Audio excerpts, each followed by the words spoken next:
फावबदा अखोई भारत सरकार relief camp का लेबसिंगसी दैदा मतेंग पिरगिबा लेप लेते कनागुम खरना पार्लियामेंट मिंग पल्ली पंदे गायन तौबदु वेरी सॉरी पीटी पॉलिटिक्स तौबगुमसे मिंग पल्लसु पंदसु ngasi फावबदा आइ हे हौबदगे अखोइदा खाता लेबा मयामसे अरोइबदे सही मुक्सी वाना सुबम साबम खंगना लेनार को मयाम ngasi अखोइ हिंदबे यादबदिना अखोइ मदुगी इनुंग युम तौदबे यादब एक्टिविटीज खरा हौहन्नबगी पांखक तौजबदी मयाम उबिलंगुनि आंगी फेसबुक पेज संगारांसु अखोइ इकोनॉमिक रिवाइवल टीम अमा चले कंगलई फुटकी कांगू अदुगा आंगी तोंगान डिफरेंट सिविल सोसाइटी ऑर्गेनाइजेशन दरकांदा रिलीफ कैंप दा लेबरसिंग इमा इबरसिंग साइजसिंग अदुगा रिलीफ कैंप नतबा विलेज दा लेबरसिंग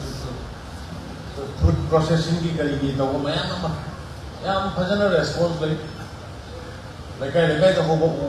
वहाई मांगरे इवन बोरोई मांगरे एखा मांगरे मधुगिदु लोइना फजन सेम कांदा प्रोसेस तौर कांदा इको मपान थाबा मार्केटिंग योनबा मधुग सोब ट्रेनिंग सबै मखम मखम तौरी अदगी अखोइगी गार्मेंट्स कंपोस्ट हार अखोइगी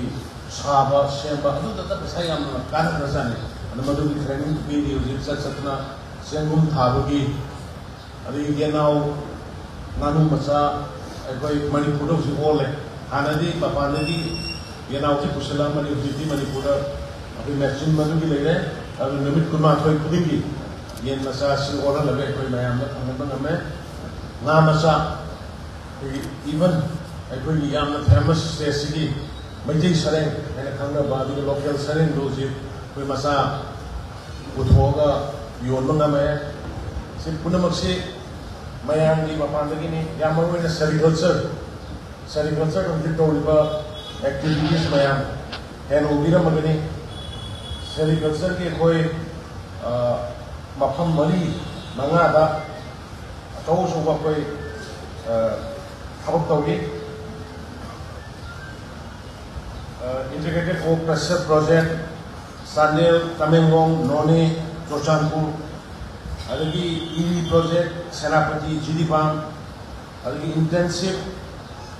बायोवोल्टाइक प्रोजेक्ट इन उखरुल कामजोंग अदगी तमेंगलोंग अदगी वुमन एम्पावरमेंट थ्रू सेरिकल्चर कक्सिंग सांडेल इम्फाल ईस्ट मसले अखोई मखल मखया की हाइरिबा सेरी गे मरी लेनबदा अदो सेरी सी यामना पैसा से रोटेशन याम थुबा मोगी लंग सिंगा का ममंत्री यामना वांबा आंबा अदो पृथ्वी यामना पामना पोट रे खोगिसे अदो मदुदा तो कोई यामना एम्फेसिस पीरदा कन्ना होनजरी अखोई स्टेट सिदा अवाना तारिबसी कोई सेंट्रल गवर्नमेंट की यामना सबसाबा मयामना निम्बत नोंदबे याय मयामना पांबा और अखोइना पांबदु हेड यौद्रगसु हेड मदुमक तौबसु यादबा मरमदि अखोइगी मसेलगी मरकदा ओइबा खरसु यावबा मपानगी पोट खरसु यावबा मदुगी खंतोक खंजिन तौबदा भारत सरकार सु मणिपुर सरकार सु मदुगी अवाबा हेंगै मरकदा लेगिबनिना अदुना अदुगुंबदुदा अखोइगी निम्बत तुंदबा खोतबा मयाम अमा गौरवने अदुबु पेशेंट खांग बकन बताए होन बकन बताए अदुना हजि फावबदा अखोई भारत सरकार रिलीफ कैंप का लेबसिंगसी दैदा मतेंग पिरगिबा लेप लेते कनागुम खरना पार्लियामेंट मिंग पल्ली पंदे गायन तौबदु वेरी सॉरी पीटी पॉलिटिक्स तौबगुमसे मिंग पल्लसु पंदसु ngasi फावबदा आइ हे हौबदगे अखोइदा खाता लेबा मयामसे अरोइबदे युम साबगी खाता लेबा अदगी इसिंग इचाउगिदा पिरगिबा अदगी केनोगिदा हुजि रिलीफ का लेबा से फ्री दा पिरिबा उसी फावबदा अखोइना कनो तो रिलीफ कैम ऑपरेशन तो बदल रिलीफ के हांगी बस सिंह मसी ऑपरेशन तो बदल करोड़ साम के निकु मंगानी ये पावले कोइना एक्सटेंड तो लिसे अदगी टेम्पररी हाउसिंग साबा प्रीफेब्रिकेटेड रूम साबा आगे लैबा यादबना मोनि लैफमजी पीबकी साबा खददसु करोड़ साम के कुनमगी नि अदगी टेलीविजन सेट लोइना कोइ रिलीफ कैंप से याम्बा ये लिबनी अदु मसीदा करोड़ अहुमनि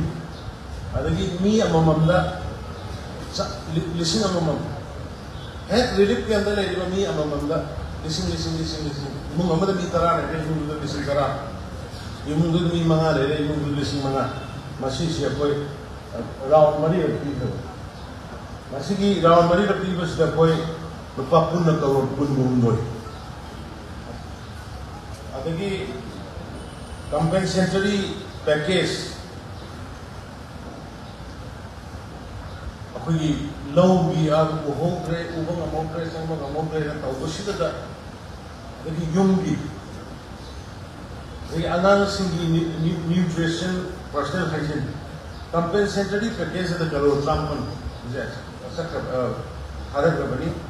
रे अनांग सिंगी न्यूट्रिशन अदर पर्सनल हाइजीन सिगी मयाम से 44 crore ने खादा दिसे अदगी स्पेशल असिस्टेंट इमुंग खुदिंगी इरान सिना को 400 इमुंग खुदिंगी बा लाख अमम पीबगी से कोई अहान में इंस्टॉलमेंट लिसिंग कुनुंगा 6000 फैमिली का कोई ये प्रोग्राम में अहान में 25000 इज अदगी वो परमानेंट हाउसिंग की युम मुझे साबा होनरे मैम गरम बिलोमनी तोरमुंगा कोई संगे तोरमुंग जुआ कोई तादा दिनामी गनो पॉलिटिक्स ओबी गनो ना हाइबा अदगी कैनो दगी सेरोदा सुगनुदा युम मुझे लोइना संगा का सागन रहेगा अंदर नरे अदो वशिदी युम परमानेंट युम साबो सिगी दमकता कोई 736 फैमिली दरबा करोड़ कुनो बेथारो करे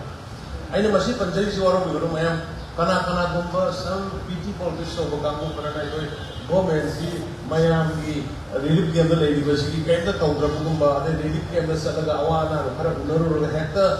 गवर्नमेंट की कैंदा जमीन लेबो तो उहन्न बखोना बखरा यावबा तो fact and figure low facts and figure low ma'am दा समझबनी अदुगा नेचुरल कैलामिटीज हदक लेन तागी अदगी लेन ताबदु दा मणिपुर की पुवारी दा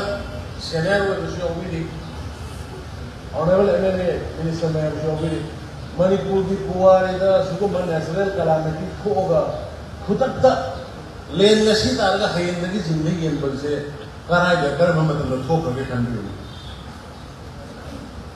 करम मणिपुर की करम सरकार की मतलब नसी लेन तारगा युम नोंग युरेरगा हयन नोंगान बदगी मिनिनी होमदगी जिंग पाक्सन येन से होय आमा फोंदा पोट गरुता बगी मतलब तो लोइनी येन रे तुमने तो अदु नोंगान बदगी येन बा हो गवर्नमेंट से कर गवर्नमेंट लेके मसले दा जिंगदा दा हदक येन से कोई साइको कनो तो लाख की रुपा करोड़ निफु निफुगी 42000 फैमिली दा 42000 फैमिली सोई मतलब 45 करोड़ की जिंगने भी है जिंग से जो कोई कनो करते हैं भाई फायदे बाजार में होगा पाप नहीं 30 mm योग जल्दी आवे परंतु ये नम तार पता मुख होने के गाने अन सुनाई तो कोई प्रजा सिंगी अवाब तो वो मतलब नहीं कोई याम सीरियसली कोई होनेरी अदगी हंदकी फ्लड लापदुदा हां ना ये आदमी मना सो हरबो पार्लियामेंट दा फ्लड दिन पल्ली पर दिया तो होना है अदुगुम्बा पीटी पॉलिटिक्स तो होनिंदे हेबनिदा से अखोई हुजिक फाउगी प्रति ओवरऑल 80 करोड़ हादोरखरे 80 करोड़ लटने हेल्थ स्ट्रॉम है कदी मथु तागे हेबने अखोई की तौरी तो मनम दिफा के अखोई की अर्ली से चला होखरे अंगा आहान बगे अनिरक सुदोखरे के अतै दी हुजिक तो बुसु यावे अदगी मी सी मिना सिकिम लमी केम सी दापरा ऐड तो बुसु असम मुझे मी क्या सीख रहे सन इसे संजय मैं सुरे हिमाचल की मी क्या सी ꯑꯗꯨꯒꯨꯝꯕ ꯈꯔ ꯁꯦꯔꯤꯌꯁ ꯑꯣꯏꯕꯗꯣ ꯄꯟꯖꯕꯒꯤ ꯋꯥꯅꯤ ꯑꯗꯨꯒ ꯑꯩꯈꯣꯏꯒꯤ ꯄꯜꯂꯤꯒ ꯄꯟꯗꯦꯒ ꯊꯑꯣꯏꯒ ꯊꯑꯣꯏꯗꯦꯒꯅ ꯁꯣꯁꯤꯌꯦꯜ ꯃꯤꯗꯤꯌꯥꯁꯤꯗ ꯀꯩꯅꯣꯗ ꯐꯝꯃꯒ ꯐꯃꯨꯡꯗꯨꯗ ꯐꯝꯃꯒ ꯂꯣꯡꯒ ꯍꯤꯞꯄꯒ ꯃꯁꯤꯗ ꯇꯧ ꯂꯩꯕꯗꯣ ꯗꯣꯟ ꯗꯨ ꯏꯠ ꯇꯧꯒꯦ ꯍꯥꯏꯔꯒ ꯉꯁꯤꯒꯤ ꯃꯌꯥꯝꯁꯤ ꯏꯔꯣ ꯃꯤꯡ ꯄꯟꯗꯁꯨ 80 ꯀꯔꯣꯔ ꯍꯦꯟꯅ ꯊꯥꯗꯣꯛꯑꯒ ꯁꯤꯗ ꯔꯤꯂꯤꯐ ꯄꯤꯕ ꯍꯧꯈ꯭ꯔꯦ ꯍꯥꯏꯁꯦ ꯌꯨꯝ ꯈꯨꯗꯤꯡꯒꯤ ꯊꯥꯗꯣꯛꯄ ꯍꯧꯈ꯭ꯔꯕꯅꯤ ꯑꯦꯀꯥꯎꯟꯠ ꯂꯩꯇꯕꯅꯤ ꯑꯗꯒꯤ हैंडलूम की रिलीफ कैंप लेरिबसिंगसे अखोई कोन येलिने अखोई कोन सागे चिल्जा सिंगावरी कोन येलिबनी लाइक तंबा प्राइवेट स्कूल तमगेरा गवर्नमेंट स्कूल तमगेरा मदु अखोई पुथोगा फ्री तमनी प्राइवेट स्कूल तमसो अखोई फ्री थी गवर्नमेंट स्कूल तमसो अखोई फ्री तमनी डॉक्टर नोमदा अनिरक सॉरी हफ्ता आमदा अनिरक visit चली kita available ohelini yang atang ba edo ba yorong na madu CMST gi makha da lehelini hoy yum da lay ba relief camp lay ba kana na no ni kana na relief camp lay ni kana na wa ko ban hujik da Israel gi prime minister Netanyahu na magi kaino da gi America gi congress da nang ba do jai tar ga la या मन determination हम लोग ने terrorist anti state anti national वेबसिंग की थेंगन दो मोई दे चॉप मान नो वारे ब्लो वेबो अखोई गिदी anti national web anti state web अदुगुम इनह्यूमन लोकांग दो थेंगन को होना बद गदरा अखोई मसेन की मरता ऑपरेटिव तान ना अखोई मसेन की मरता क्रेडिट लो होना को होना भी अदुगुम द सेक्टर राखो से कंफ्यूजन है अदुना आई आपको लेट अस यूनाइट अखोई लिंगेन मानसे अदुगा फत्तबा स्टेट थुगाइगे तौनरैबा स्टेट मांग नबो होनरैबा आउटसाइडर से अदुगा इंटरनली मनुंगदसु यावरबसिंदो अदु खतम थेंगसे लैको नाखै सेना प्रशासन मते खै येंगना बनते जाति खुदिमा खैगी सिलिना वाकनि ट्राइब खै कुनसा गो हमदोय मरि लै खै रेकॉग्नाइज औरबा अदुगा सिलिना उसिंग या खैगी सिलिना वाकनि कोई पुण्य लेमिनरी लेमिनदोनी उसी की थोड़ा ही पोषण कराई देनो जी बांग्लादेश में उड़मनी म्यांमार में उड़मनी इंडिया में से उड़मनी सी उड़ खंग दबदों में कोई Whatever we are doing today is for you. मसी किरोड़ में तो किरोड़ की नहीं कोई जाना कहने बा अदुगा भलन जाए में हम थोड़ा सा कहने से मसा की लाना है कि मसीदे इधर कोई मसेल उन्नबा कोई मसेल इंसान दबा अदगी तक तौना बसे कोई तौना दबो पे अदुगा सिदा कोई की नसी की वार प्रजासिंग से करमाई तो दला खाने की फिल्म दो खाने की मणिपुर दो मिस फेमिना पांको मणिपुर इंटरनेशनल की फुटबॉल टूर्नामेंट और मणिपुर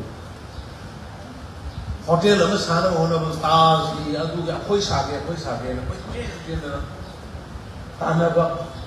मपान की लाम टूरिस्ट मैम मणिपुर इन्वेस्ट हो गए तब हो मैम लम कोई लाप मैम मणिपुर की फजब मणिपुर की मैम की हॉस्पिटलिटी मधु मैम रिवाइव तौर होने पुनः गवर्नमेंट की साइड की कई मथम पुलिस हेडक्वार्टर की सार्वर लोसल्ले कई सिविल सेक्रेटरी कन्ना थब हौरे अतई अतई सिंह नाकन नाकन पाइखलीब प्रोजेक्ट मैम से फजना अथुब संगा कोका लोसल्लेरगा इमुंग इमुंग जाना खंग वाई फैमिली खुदी वन फैमिली वन लाइवलीहुड लेना गवर्नमेंट की थब इंसान तौजब सेंट्रल इमुंगी लंबी यानबी अखोई बजेट असेंबली हयें हंचित तारीख 38 की फमनी मधुदसु अखोई याम फजन यावरी हंदकी भारत की बजेट यामना हिस्टरी कोइबा यूथ सिंगी एम्पावरमेंट यूथ सिंग थबक पीबगी not less than around 4 crore मुकी subject to correction adagi लेक्चराइजर सिंग की यूम साननबगी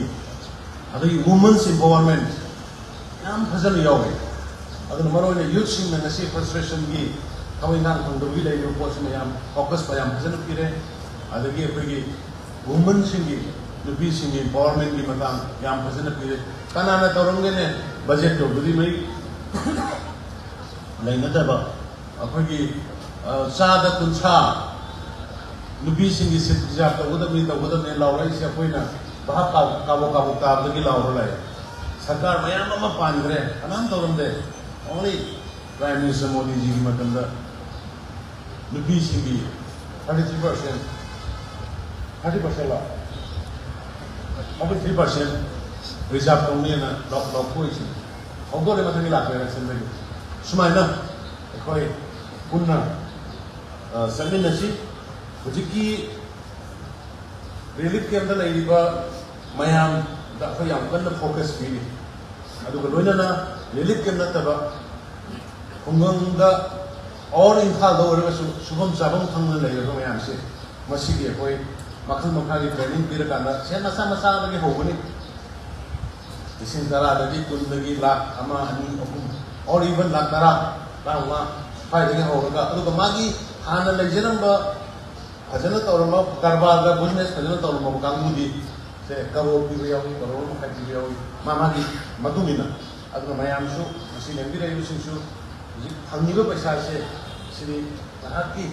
ꯏꯃꯨꯡꯒꯤ ꯍꯧꯒꯠꯅꯅꯕꯒꯤ ꯑꯗꯨꯒ ꯑꯩꯅ ꯇꯧꯔꯤꯕ ꯄ꯭ꯔꯣꯖꯦꯛꯇꯨꯒꯤ ꯈꯔ ꯃꯇꯦꯡ ꯄꯥꯡꯒꯅꯤ ꯑꯗꯨꯅ ꯃꯈꯥ ꯇꯥꯅ ꯑꯩꯈꯣꯏꯒꯤ 1 family 1 livelihood 하이나 그 고멘지 스킴 폴리시 레이브세 마시다 상비르가 여비르가 이문가 모른다 고멘지 타고 홍도부 신부디고 고멘지 서비스 오기부디 또 그래 아두가 대대 뱅키 론이 그리기 또 기부 또 그래 아두 나타바 프리다 캔도 또 오늘 레이브 신도모디 라이시 부제리 아두나 와컴 크레세 탐마가 아이 아모하나 마니포르지 tamna कोई शांति लापा हो रहे अखोई मैम संगना शांति अंजलन को होने से अखोई ना पामीबा अखोई ना तालीबा पोट पुन मक्को कॉन्स्टिट्यूशनली लीगली हाना तौरंबा दुआइना मिल को फोटो को होरो बायोमेट्रिक लोगो पोट पर पेदोबा अदगी एनी एनआरसी की वो मदु नियम की मतुमिना लॉ की मतुमिना आइन की मतुमिना याना बम कोरल के पुन तो पुन होने से तो ना हिंसा की खबर हिंसादी थबकसी मसी अखोई पुनमक कंडेम तौसी मसी तौदना बखोई पुरम मिसी वाफम खसे थमजरगा आई लेंगी लेबा मयाम पुनमक कोई अमोन खुरुमजरी